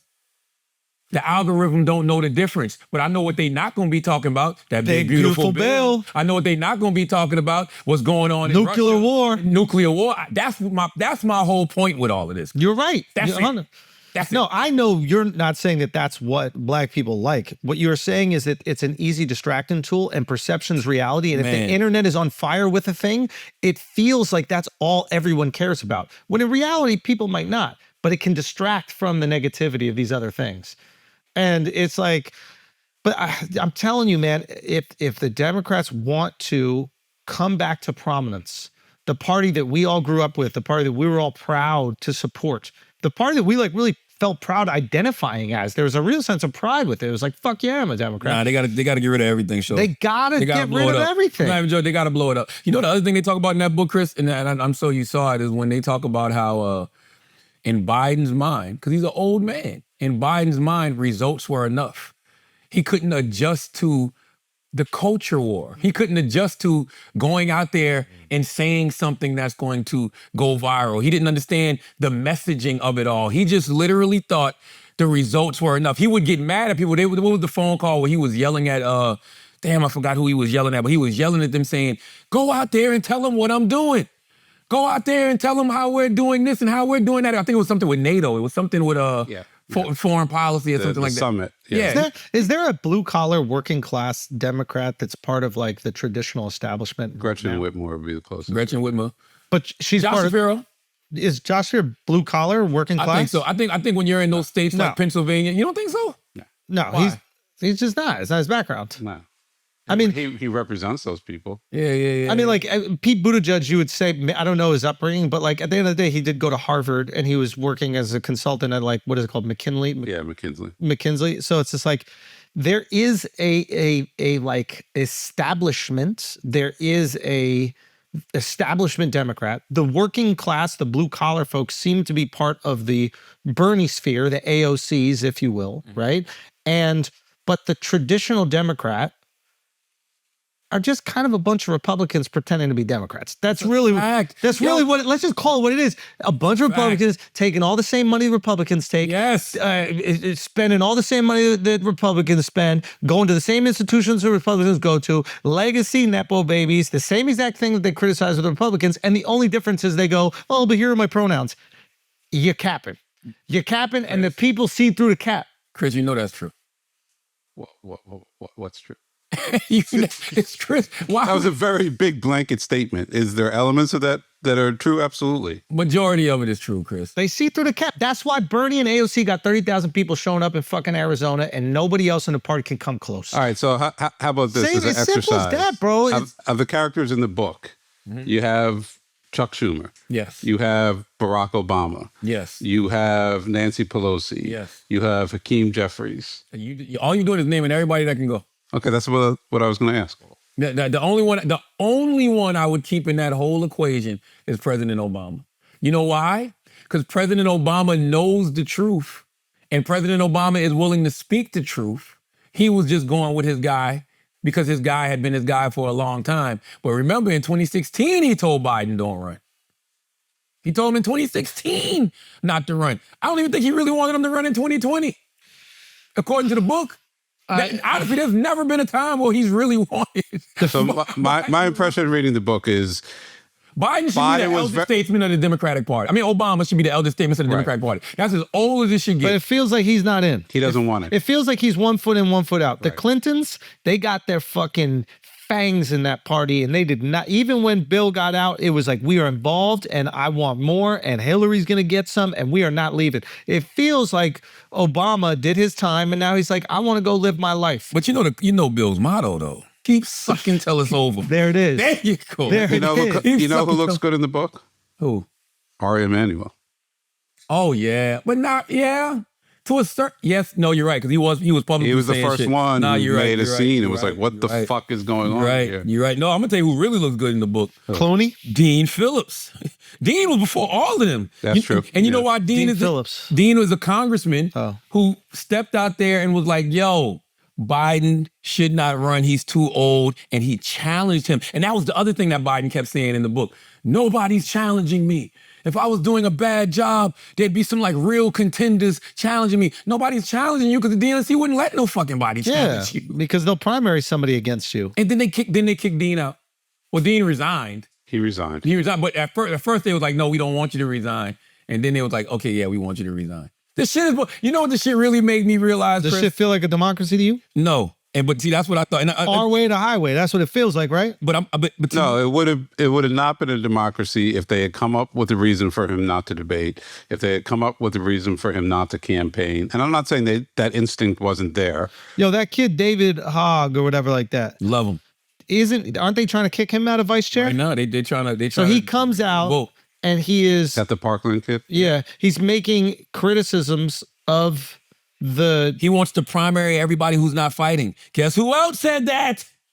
No, that me months ago. And now what are they trying to do? They're trying to kick him out. Yes, they're trying to vote him out. He raised $20 million. He wants to simply primary Democrats he feel aren't effective. What is wrong with that? Is that not democracy? How can you not feel like this is a party that's trying to maintain power, not a party that's trying to represent the American people to the best of their ability, meaning the ability for what the American people are choosing that they want? Schulz, you're right, but guess what? That's all parties. And I want us, the American people, to take a step back and realize these people will hold on to power by any means necessary. They don't care what lie they have to tell. They don't care who they have to manipulate. None of these people care about we the people. All they care about is their party and holding on to the power within their party. You literally got a bunch of people who work for the Trumps, who work for the Bidens. All they're thinking about is their bottom line. How can they continue to have access? There's even a line in the book. By the way, I'm so glad I never went to none of them goddamn Joe Biden Christmas parties. There's a line in the book where somebody in Biden's team goes, who gives a fuck? They still gonna want to come to the Christmas party and stand in line for 2 hours and take pictures with them. They say that in the fucking book. Like, God. They also say that he pursued and passed a very much more progressive legislative agenda than people realized, and that's because they felt that's what they ran on, and that's what needed to get out there. So, I mean, hold on, Chris. You're right, but guess what else? What? And we always had this conversation here on Brandy This and everywhere else. They went out there and they tried to preach Bidenomics. And what did we keep saying? It don't matter if people aren't feeling it. The market is high. People aren't feeling it. When people on the ground aren't getting money in their pockets. Stop. You know the big takeaway from the book, and they repeat this several times.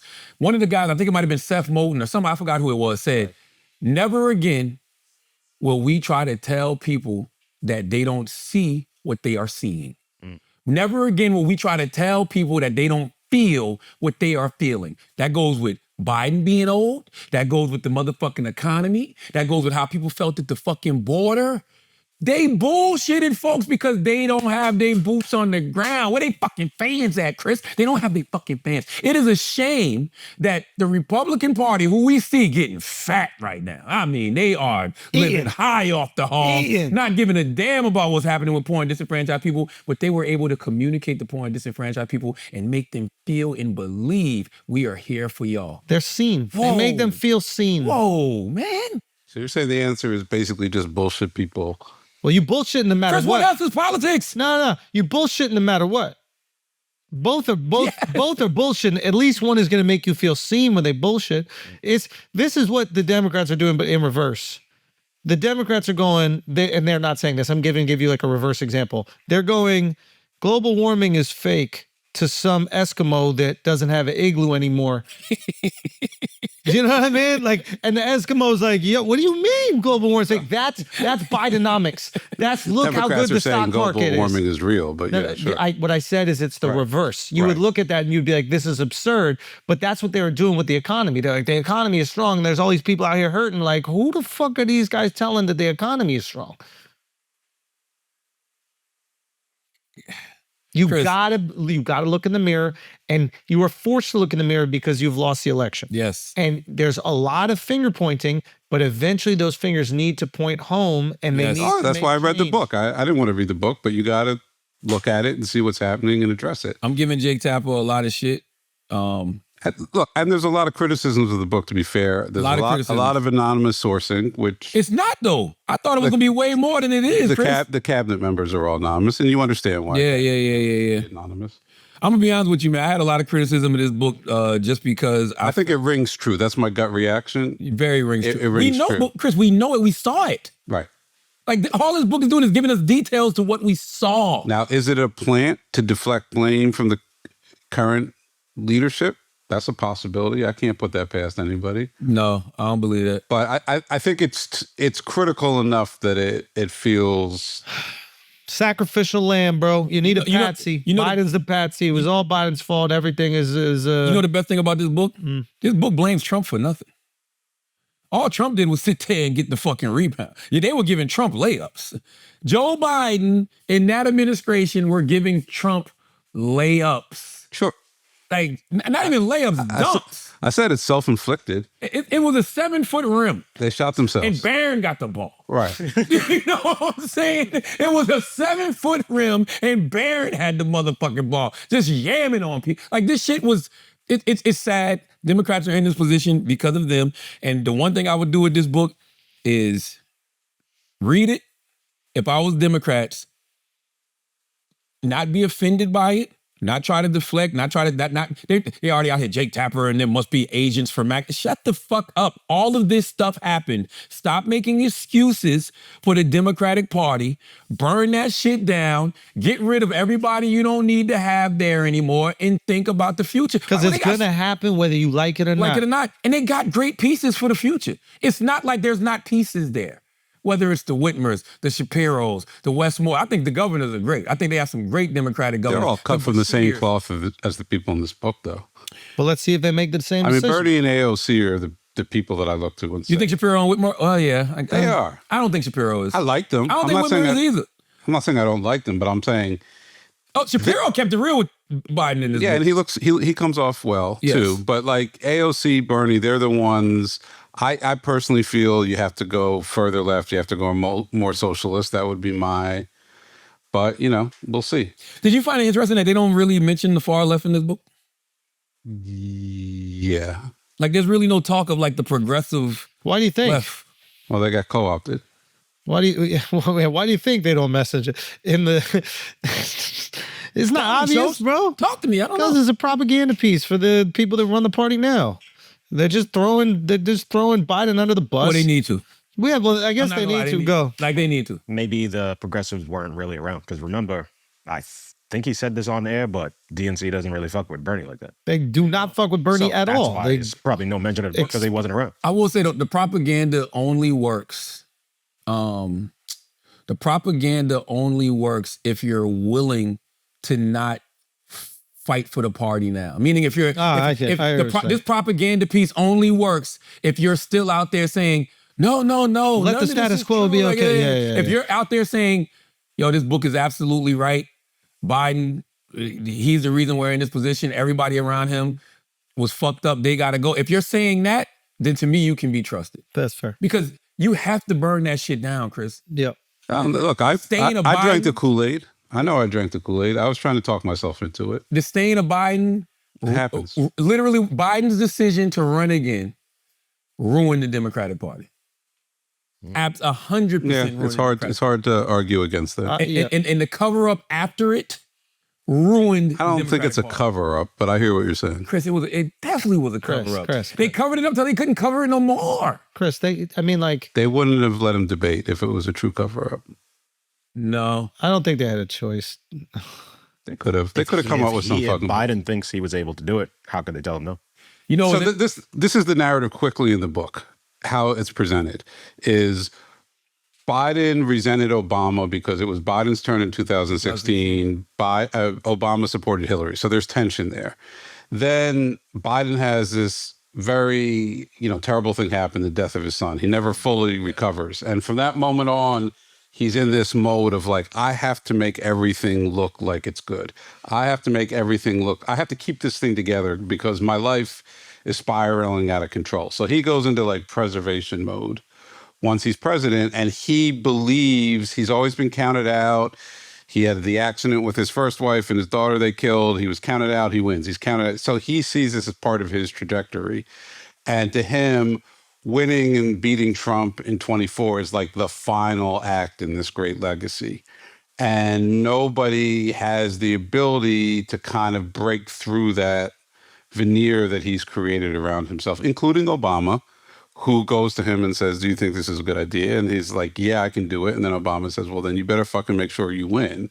But it's not enough. And Obama's afraid to step on him because he knows how Biden is still resentful from 2016.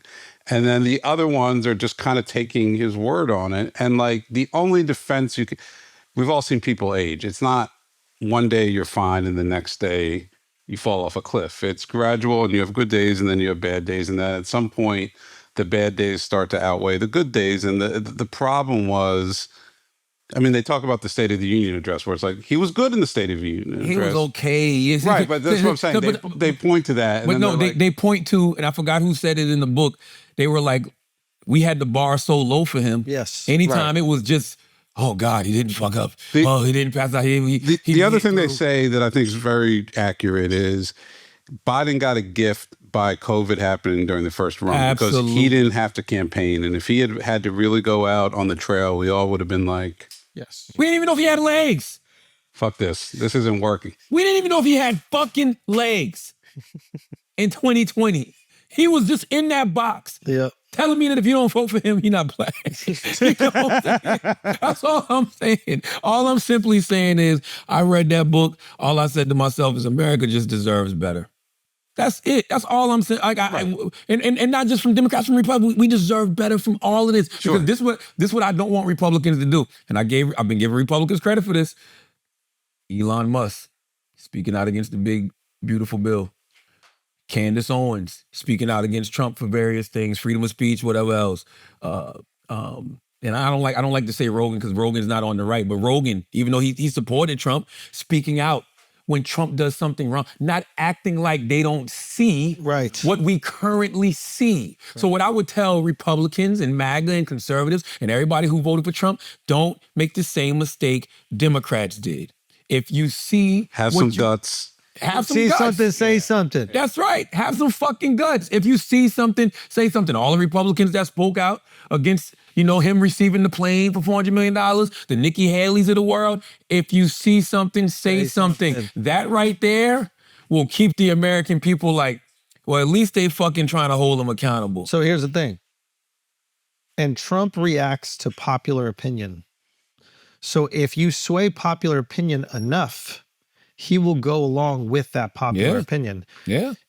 People call him like a populist in terms of like the support that he gets from people, but he is that in terms of what he supports. So if it looks like the majority of people care for a certain thing or hate another thing, he will adjust to that. So if you are loud about the criticism and enough Americans share that criticism, you will see that reflected. He is transactional in that nature. 100%. So being quiet isn't going to end up getting you what you want. Voicing these opinions will get it on his radar, and then he'll assess it and be like, oh yeah, I don't like that at all. Let's switch that shit up. Because by the way, he may not know. I'm not even joking when I say this. When I see him on Meet the Press and she asks him, is it your job to uphold the Constitution? And he goes, I don't know. I'm going to have to defer to my lawyers for that. I believe him. Because when I read The Original Sin, there's a bunch of shit Biden didn't know. Not like that. I mean, Chris, here's the real issue. Trump is 3 years behind Biden. So what are we going to learn from this? Because we're going to be looking at it in the face in a few more years. Republicans got to be honest. Right. They got to be honest the way Democrats weren't. They just got to be honest. They got to call it like it is. And that line in the book, I can't remember the exact quote, but the line in the book when the guy goes, never again will we try to convince people that what they see is not what they're seeing. Everybody should remember that and moving forward. Just as like we tell these senators and congressmen, we say, listen, you have to have your own convictions. Don't be afraid of AIPAC, the Israel lobby. Don't be afraid of the pharmaceutical lobby. You have to choose to support something because it's in the best interest of the American people, despite AIPAC throwing tens of millions of dollars in primary at you. Well, you know what? On the Republican side, you got to do that as well. If you feel a certain way and it goes against Trump's interests, you have to stand for those convictions, knowing that Trump's people or whatever might primary you as well. And once you beat that primary, you're better. You're better, you're stronger, and they can't ignore you. Have some balls. The first person with balls is going to win. Facts. Yes. But what are balls, Chris? Balls are the person who comes out and says all of this is bullshit. AOC. You can't be on no party side, even if you're part of the party.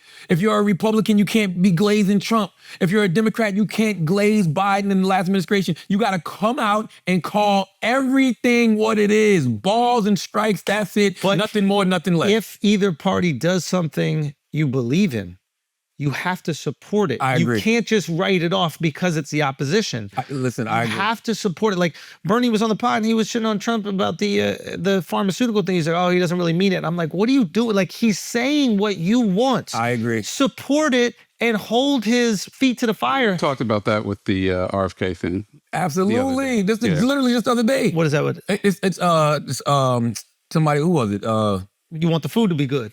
No, yes, but it's some, who was it? I forgot who it was. She was like criticizing him for criticizing processed food. Where does he get that and stuff like? Come on, It's like, yo, stop making this some partisan shit. Don't we all want to eat healthy food? Don't we all have kids? And everybody knows what the kids are eating. Yes. So let my man cook right there. Like let him cook. But that's my point. I think it was Simone saying this. We could play the clip, but that's my point. You got to be able to say, all right, he's right. He's right, and support it 100%. Like, yo, this is a win for the American people. Stop being so party dependent and then discrediting the thing that the opposition is doing, even if it's something you're platforming. That's right. Like, agree with them and say, hey, this is awesome. Let's get together and really support this bill. And by the way, and you know how you do it?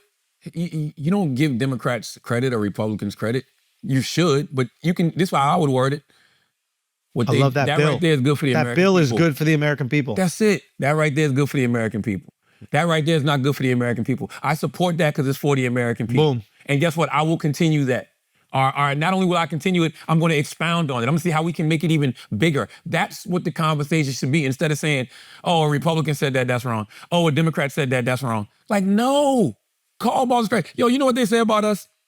They say we're all over the place. Right? They say that, you know, we flip-flop. I think we're just subjective. If I see a Republican doing something right, I'm going to say it was right. If I see a Democrat doing something right, I'm going to say it was right. We're not part of a cult. At all. If something's right, it's right. If something's wrong, it's wrong. It's simple as that. And guess what? If you would have had the balls to do that since 2020, you probably wouldn't be in the position that you're in right now. Amen. Let's pay some bills and do some Asking Idiots, Taylor Gang. Oh, okay, let's do some Asking Idiots then, right? Let me get this fucking book out of here. Original Sin, #1 book in the country. But Uncommon Favor, Don Staley, is #2 in the country, God damn it. Okay? A win is a motherfucking win. Damn right. All right? Because Jake Tapper, that's a big-ass book, all right? Jake Tapper been everywhere lying. He's been everywhere. That's what the book should have been called. The Original Lie. All right? That's what the book should have been called, Jake. Okay? Any what? Oh, I'm sorry, Taylor. You still get paid. Not well, but you still get paid. That was a double whammy. It was like, damn. God damn. Arizona knows more. We just had that whole combo, Arizona. He wanted to know what Democrat will compete with J.D. Vance in 2028. None of them. Because if they're not willing to, you know, show us a new version of the Democratic Party, that shit got to be like Thunderbolts. You know what I'm saying? Like, you got to pull the sign off and they got to say the New Avengers after that shit. Like, if you just running as a traditional Democrat, the same old shit, it ain't going to be no competition for 2028. Okay, go to Keaton. No, who's that? Okay, this is a good one. This is a great Bron Idiot's question. G-Dog23 says, would y'all sacrifice your cheeks to aliens in return for the secrets of the universe? No. I don't need to know the secrets. I'm all good not knowing the secrets. Unless that becomes a secret and nobody can know about it. But I don't want these aliens telling everybody my business. Oh, he barely even moaned. Now, as a man who's been visited by aliens several times, and probably has been probed several times by said aliens, I would love to get something in return for that. I'm tired of waking up with scars all over my body or cuts. You know, like I've Is literally... it like a colonoscopy? Huh? No, it's not a colonoscopy. I've woken up with... No, No, but I'm saying like you go out and then you wake up and you don't know what happened. No, I'm talking about actually... No. He's the aliens. He really had knee probed. marks clapping on your it. cheeks. Yes. Bah, I've woken up and my wife was like, what is that? That's what I'm asking. And- like, was it like the same sort of experience? No, because you kind of remember, like I've seen the aliens. Like I remember one time I was asleep and I had the feeling like the hag was riding me, the sleep paralysis, and my eyes opened and it literally looked just like the alien off of Signs, and it was standing over me and it was breathing, and as the sun went up, you know, it just disappeared. And How you just wasn't dreaming? I wasn't dreaming, yo. I'm telling you, I wasn't dreaming, yo. But he was clapping you? I think he just finished, and I think he nutted and couldn't nut no more. He was looking at me like, God, I want to get hard before the sun comes up. He had you on your back? No, I woke up like this, like, That's crazy. He was just had your hosing legs- you had my legs in there. down. Hands on my knees. you know what I'm saying? And so all I'm sitting there thinking to myself Yo. is if the aliens are already anally probing you, this is the fact. Whenever the aliens visit, they anally probe you. They're already clapping our cheeks. So why shouldn't we get the secrets of the Why do universe they in return? anally probe us? I don't understand. What if guys like Elon Musk? Yeah. They got clapped for all the technology and stuff, huh? Yes. What if they fucking stayed awake? What if they can remember? Maybe that's the thing. Maybe you get the secrets of the universe if you stay awake. Maybe that's like a game. Maybe it's like a reality show on another planet and these aliens come down and they f you. And if you can stay awake while they fucking you, you get the secrets of the universe. But if you stay asleep, you don't get nothing. So you trying to say but they laughed at on another planet. They put you to bed? Is that what you're saying? That's what I'm saying. They Can just you put you imagine them watching you on another planet? And they're like, God damn, he taking that shit. He ain't woke up yet. He ain't wake up yet. Maybe aliens told you that Biden was too old to run. You was the first one saying it. No, come on, stop. I'm just We got saying. eyes. We got eyes in the calendar. You was the first one saying it. No, you can't. We got eyes in the calendar. No. So you don't think you got any messages from the aliens? Maybe. Dicking you down You know all what these though? years? That's so crazy. Don't think about this. What about that dick? What if that dick gave us direction? What if every move you've made, all praises due to God. You can't spell direction without erection. That's right. What if every move you've made It actually puts the D in erection. the D in erection? What if every move you've made is because an alien came down and anally probed you, and that's where he put the idea up your ass? He put it up your ass. You know what I'm saying? So why don't gay dudes know more? They do. They're always ahead of the curve on things. Nah, you're right. They got. Oh my God. Because imagine. Hold on. No, you might be right. You might be right though. You might be right. No, you might be right about that. See, when he says shit like that, I feel like I'm covering for Biden, man. It's just because I gotta keep talking like that shit didn't happen. You know what I'm saying? I gotta keep talking like I didn't happen. I didn't. You know Cut it. No, he just bleep it. You know what I'm saying? Good. Everybody can't get everything, okay? That's fact. Some of this shit is gonna get unsealed when the aliens decide to unseal it. Oh, wow. Give us another one, Taylor. What else we got, man? What else we got, man? Oh, by the way, I told y'all that the Diddy shit I told y'all Capricorn Clark was gonna be the one that fucking... Wait, who's Capricorn Clark? Capricorn Clark is one of Diddy's former assistants, man, and like she really... I mean, I do her testimony. I heard things before she took the stand, and when I heard it, I'm like, oh, that's it. Because, you know, when you got a RICO charge, the only thing you have to do is prove 2 predicates happened within a 10-year span. What is a predicate?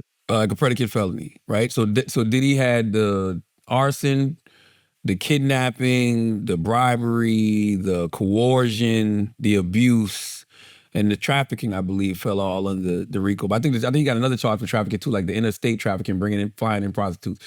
They pretty much got him on that, right? Like flying in the prostitutes.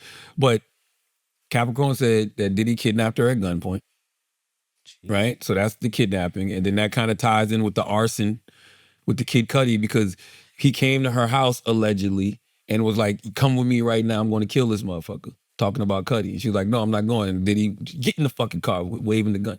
So all of that shit goes into play. The bribery shit, man, you got Cassie's mom on the stand Oh, yeah. saying that, you know, she had to take out a home loan because he told her like, yo, I'm gonna put this shit out on your daughter if you don't fucking give me some money back, whatever. Like, And then return the money. It's so stupid. you're not gonna be the mom's testimony. But he's like, and that's the thing. Everybody keep talking about there's no evidence, there's no evidence, there's no evidence. Y'all do know eyewitnesses are evidence. Like, if a person saying this is what happened, and I got proof that this happened, like even the police pulled up and was like, yeah, the police that testified said, yeah, we pulled up and there was an Escalade, that pulled off when we pulled up, which is Capricorn saying, yeah, I was in an Escalade with Diddy when he went to Cuddy's house, blah, blah. I'm just saying, I'm not saying that everybody that takes the stand is telling the truth. I'm just simply saying that when a person can take the stand, say something, and then it can be corroborated with other things. That's enough. Oh, that's going to be hard to beat in the court of law. I'm not saying it's right or wrong. I'm just telling you what the jury is going to see. I don't know how Diddy beats this one, bro. And then what's the chances of them just trying to stretch it out? The judge already said that they going to end early. Which ain't a good.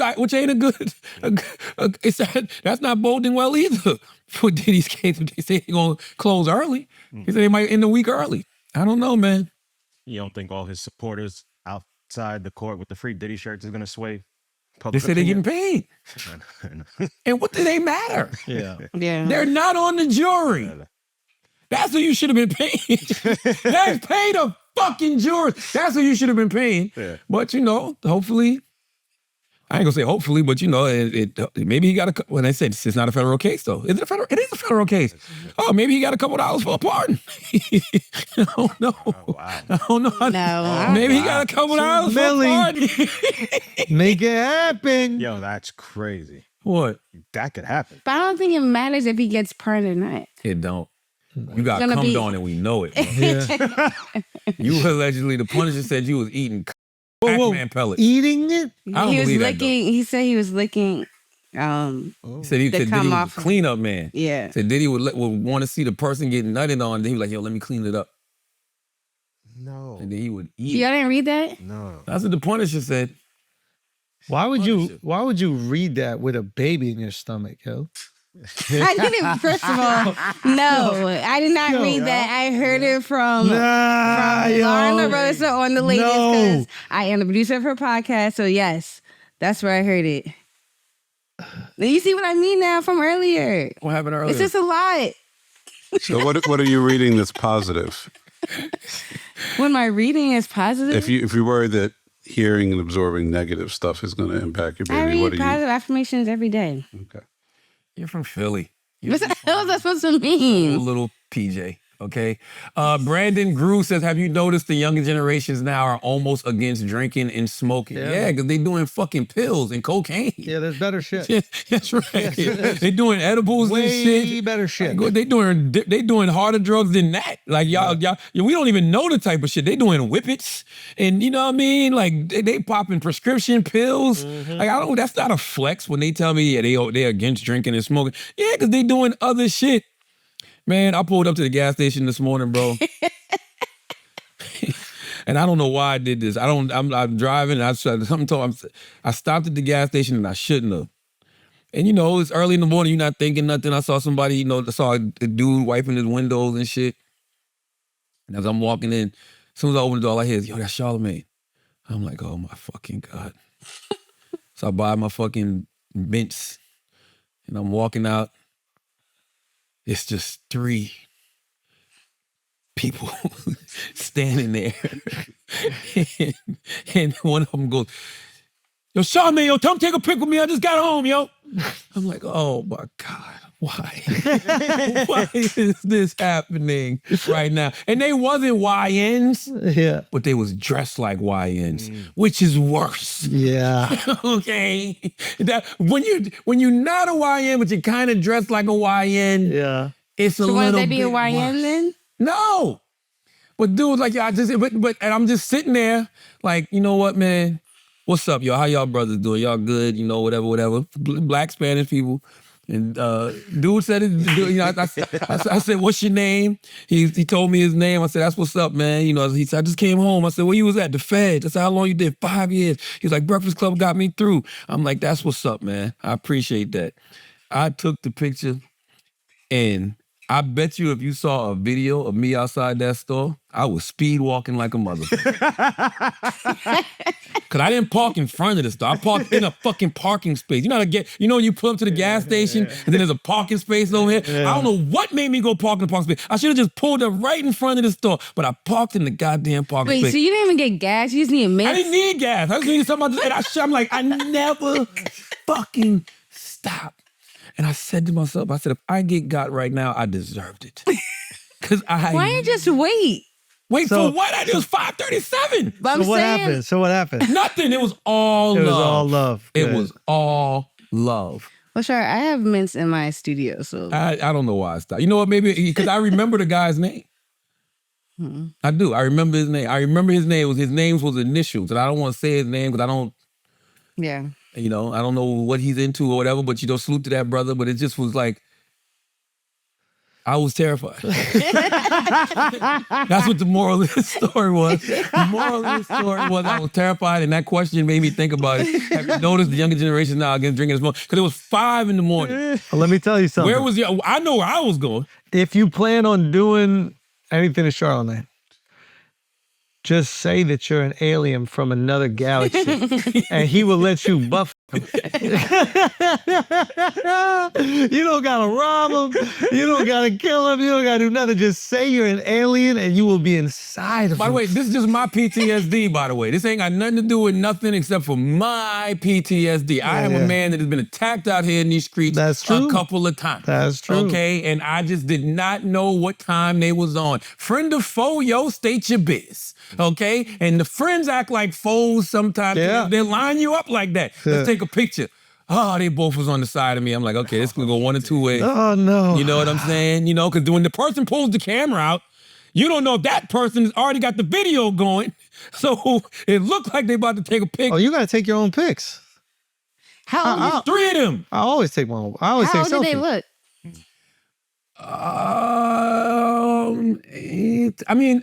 They could have been mid-20s, late 20s, early 30s. They could have went from that range. But then the guy said he did 5 years. I really don't know how old they were. They looked.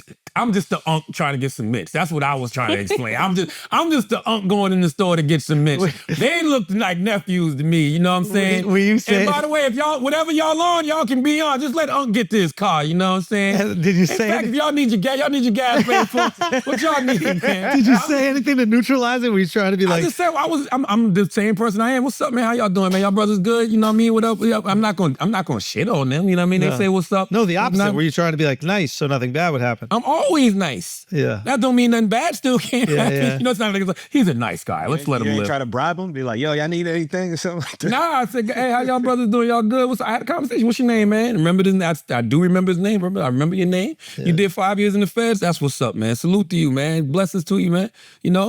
And I skedaddled, got on about my business. All I'm just trying to, I'm really just trying to tell y'all, like, you got to understand how people like me feel. You know what I'm saying? I'm an older guy. You know what I mean? I don't want no problems. I'm minding my business. It's 5 a.m. I've gotten jumped 5 a.m. People have woken up to jump me. People have gotten out of their bed to jump me at 5 a.m. That's a commitment. That's crazy. You know what I'm saying? So I don't know what people be on. There might be some people who've been told on site when you see them. I'm not even joking when I say this. I've had conversations, God is my witness, years ago, Las Vegas. Man, 2 of the biggest security guards I ever seen in my life. They was doing for security for G-Eazy. If I'm lying, I'm flying. Them brothers came up to me and said, hey, man, you know we had a green light on you for years. Oh, wow. We were told that when we see you, just do it. Just do it. All bills will be paid. What? I don't know what just do it meant. And when I tell you that these motherfuckers were huge, I'm talking about huge. Who was that guy from Street Fighter you showed me just now? Balonga? Balrog. Balrog. 2 Balrogs. I mean, big diesel motherfuckers. They was like, man, we were told that when we see you for years, to let you have it. But no, we fuck with you, blah, blah, blah, this and that. They told me who it was from and everything. Wow. He not like us. He not like us. Damn. Okay, that's a fact. Okay, I ain't making none of that shit up. All right? That is a fact. The only reason I don't say his name is I don't want him to sue me. Okay? The way he's currently suing somebody else. When did they tell you this? And in Las Vegas at the iHeart Music Festival. They were with G-Eazy. But I'm saying what year? Because you met. This was 2000. Deserved it. You was me. I don't remember what year this was. Yeah, but was this before the back-to-back? We gave him props? Nah, I don't remember. When was back to back? 2016. Yeah. It might have been before back to back. Okay. I really can't remember That's what when year. they told you? You kind of deserved it. You should have told. You should. I don't remember what year it was. Green light? Yes. He was going mad hard. Like, Who cares? I'm not sitting there acting like a victim. that's what I'm saying. Yeah. Like, No. Why does he deserve that? Just because he was talking shit? Yeah, I don't know. Talk shit back. No. No. If you got the memes, and that's what you got to know. If you got the memes, Yeah. I just thank God for always blessing me. That's why I know every time I got jumped or punched in the face, I was supposed to. Because there could have been much worse situations. Like none of that bothers me. I say all that to say, salute to all the YNs, all the grown men that dress like YNs who be at gas stations at 5 a.m. When you see unks, let us live. We ain't bothering nobody, okay? And if we are bothering people, go in our mouth. Whoa. What? Whoa. No, I'm saying because there are some people that are unk age that deserve to get beat up. What the fuck? Why go in I'm the just not one of them. What, do you know? What Like you punch them in the mouth. Like Oh my yes. God. Say pause. Come on, Because there are some people our age that are out here crazy, talking reckless, who deserve it. Yeah. I'm not one of those guys. Right. I'm just trying to get to work to make y'all laugh. Right. That's all. Right. As always, if you listen to this podcast, you think we're smart, you think we're intelligent. What the fuck am I saying? I'm still scared from this morning. If you listen to this podcast, you think we're smart, you think we're intelligent, you think we're brilliant, you're absolutely right. But if you listen to this podcast and think we're just a couple idiots who don't know shit, you're right too. It's the Brilliant Idiots Podcast. Thank you for listening.